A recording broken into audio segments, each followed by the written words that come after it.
well, okay, if I'm being honest, at a level that modern game release date projections will never achieve again. The few convenience factors we have in today's gaming sandbox is ranked player carrying the hobby for a lot of people out here, just one banana slip away from home button rage quitting this race altogether. Man, I don't think we got too many MSRP inflations left in us to take anymore. My patience needs an HP revive, because it is a very thin line between the love and the hatred that active players have for the current gaming industry, dividing those two feelings like a Pokemon dual pack box art cover. There is just always quality of life changes being pop-in texture put in your face with how much you'll see players talking about these broken business model mechanics, but in the meantime,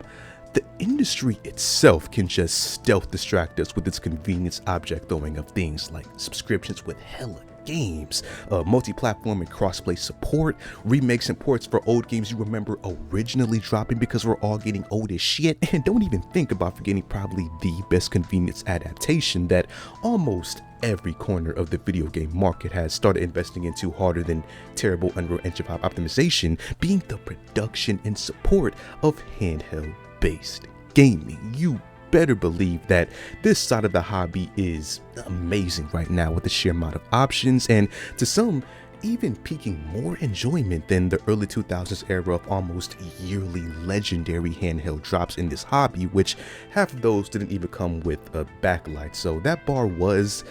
kinda low. I wish it was a better compliment, but still, dude, as S-ring as all these modern handhelds of all facets are that fit the needs of practically every type of gamer spec, ranging from the most mainstream buy in the store type people to the folks willing to gamble, getting, no pun intended, decked in the face playing on their back with a 5-pound bona fide computer in their hands. You just cannot go wrong no matter what you decide to equip to your hot slot of a handheld inventory. But a lot of these handhelds sold by the biggest companies out there that basically have admin controls over the server of the entire gaming industry still aren't quite scratching that itch that a lot of players want out of their favorite finger workout device, since, like we established, those new game on Switch 1 level pop-in textures of problems in modern gaming aren't despawning anytime soon, no matter how far you walk away from that shit. And it just leaves this huge gap in the underground market of video gaming for some of those under the radar companies to create their own handhelds that allow players to do some under the radar activities, if they even care to hide it at this point. Piracy propaganda has basically turned that activity into a separate storefront that even Steam sales can't beat the price on. Because oh boy, this little subsection of the gaming economy is reserved for the beautiful devices we know today as modern emulator handhelds, the tailor-made portable game systems that allow for the emulation of any game generation that the specific device can handle. And at this point, it's just a community of gaming that are on the same status as the random system storage taking up your console's SSD. It's there to stay, and there's nothing we can really do about it. And yeah, sure, as known as these little mega Pokemon evolved Android phones are at this point, if you zoom out on the pause menu map of the entire gaming landscape, you could see that these emulator handhelds are still pretty much a niche market of handheld systems with a mainly dedicated fan base due to people just getting skill capped at the barrier of not knowing how to set up emulation. But the fact that this side of the unofficial gaming world is gaining this much mass attention at all for how easy it's making people's dream handheld lifestyles come true, oh, you better believe that the aforementioned server mods are ready to isolate this issue like Prime Gmod fist gun admins and throw whatever legal oat moves necessary to water down this entire side of genuine fun in gaming that always just puts a stain on the corporate style of the mainstream industry, like that vagabond from 12 years ago still on your Steam profile page. Like, god damn. Because at its base game non-DLC form, when it comes to these emulator handhelds, all we're dealing with is the possible ethical issues that's been associated with the lone process of just emulation that have been tied to it probably longer than Nintendo even made video games and was just known for their playing cards. This beef is bigger than only me and you, and regardless to what Nintendo's try-hard-ass legal team makes you feel about emulation with their headlines of going to war against it, the act of emulation itself isn't illegal, since you can take games you actually own and transfer those file types you probably never even knew existed to whatever device that you want to. The only reason this practice in gaming even gets the bad review score type shame is because some players, and when I say some I basically mean all players, aren't quite clean cut when it comes to how they obtain these games that they want to emulate, and just usually end up downloading these games from their favorite piracy outlets. A speedrun strat that I obviously can't co-sign on camera, but with how easy the process is on these emulator handhelds specifically, I mean, don't lie to a wizard. Would you rather go through the process of dumping an old ass game of yours just to emulate it, possibly needing God knows what type of tools and knowledge in order to do so, or just get that same title within a few straightforward clicks and then transferring it within using just a USB cord? Don't say it out loud, they're listening, just think it. Yeah, I know. So what are you gonna do? Because I know a lot of people are just gonna invest into these little customizable handheld devices and set out on creating the most personalized builds of pocket gaming, as the current meta would allow them to do so, since pretty much every emulator handheld that isn't purely like PC based, such as a Steam Deck or a Asus ROG Ally,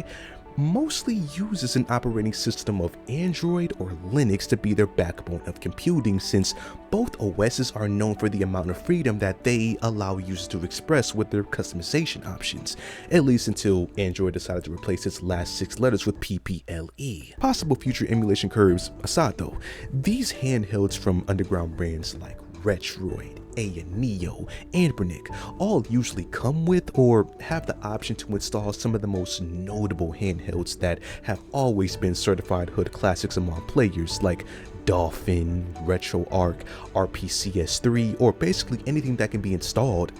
period. Again, these emulator handhelds are only like one step behind in the skill tree of upgrading to the more graphically capable PC-based handheld, so depending on which model of the emulator handheld that you buy, your imagination is your only real limit to what you install on these portables. And I'm not just talking emulator applications. Somebody might be watching this video on a Miyu Mini as we fucking speak. It's just that these systems serve their best purpose within playing retro games flawlessly, but when it comes to the emulation that these devices can so easily now handle,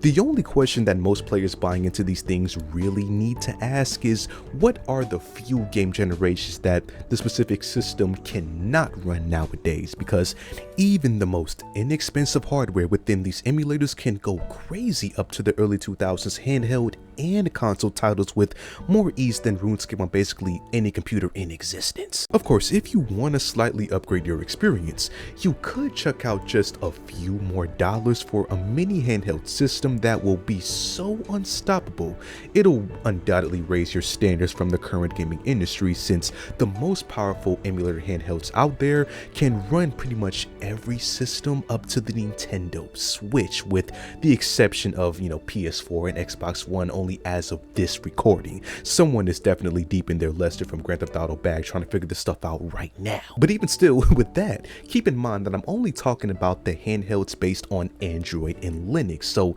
there are still some more inexpensive PC-based emulators that have just a little bit more experimentation power and even have access to the current testing phase of emulation for more powerful consoles that aren't quite widely supported as of this moment. So you literally just cannot lose when it comes to emulation. It all only comes down to what you as a consumer are willing to pay.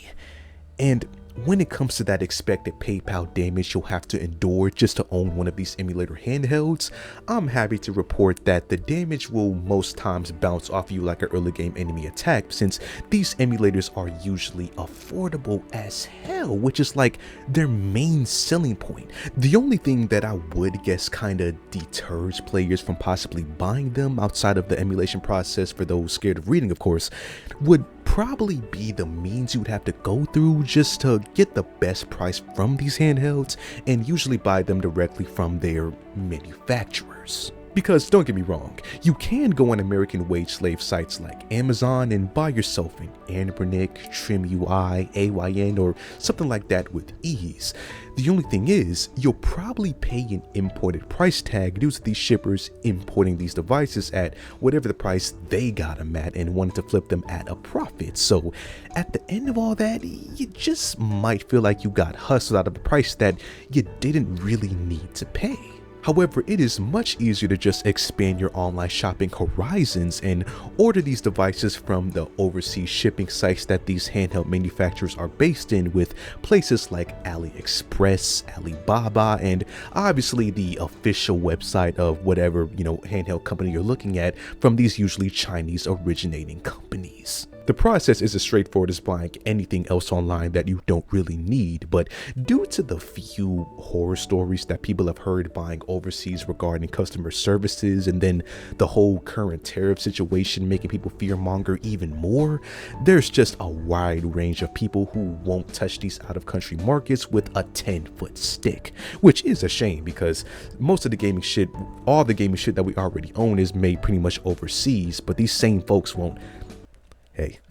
not my problem. But just when you think that emulator handheld brands couldn't get any more based, you then just find out that there's also a good portion of amazing handheld brands that are based in the USA as far as having some of their stock here and just producing overseas, so you don't have to wait that long for your order most times, with a brand like Analog doing some pretty dope ass things. So at the end of the day, you really just have no excuse to cross out these handheld products unless you just don't want to do research using all the words information accessible on the portable device you already own and can't ever put down to save your life right now. So whenever you do find that place you finally want to buy from, you will be treated to the vacation from the industry scale pricing in a less than $100 price point for the most basic experience to get out of a mini pocket system. But like I said before, if you do want that deluxe graphic horsepower and possibly even much needed gimmick like an upcoming dual screen compatibility, you can find the best stuff in the market for $150 to $300, which the least capable current gen console doesn't even retail for that low. Like, what are we even talking about? There is basically no competition when it comes to these emulator handhelds and the value that they bring to players' lives compared to the industry's current consoles that can barely even do backwards compatibility right. And we all know that the mainstream gaming audience has been on a constant Smash Bros falling off the map downfall for the longest time. So much so that piracy is becoming the norm and players are making subgroups on the internet to figure out ways to take back an industry that was born out of our own commitment and loyalty in the first place.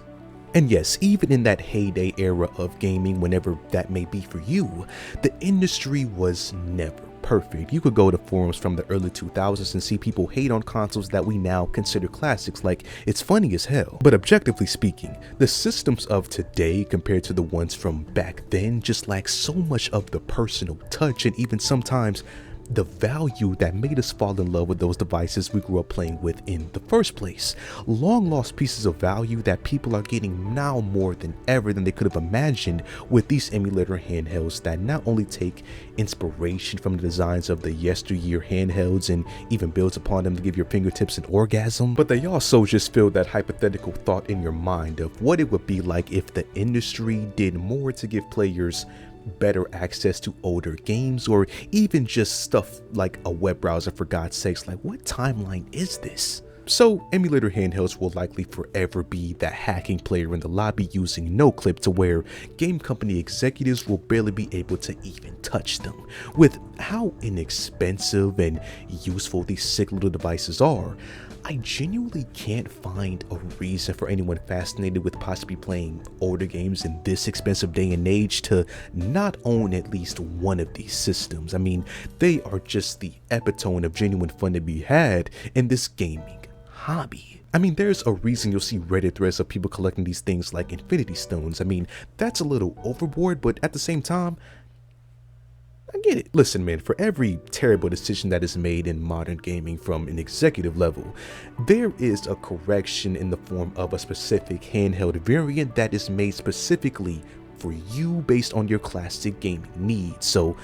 do yourself a favor and just tap into the side of gaming that the industry cannot and just will not ever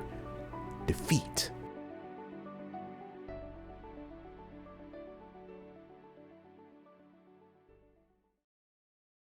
And that's all that I got for today, man. If you enjoyed, leave a like on the video, subscribe, and I will see you guys in the next video.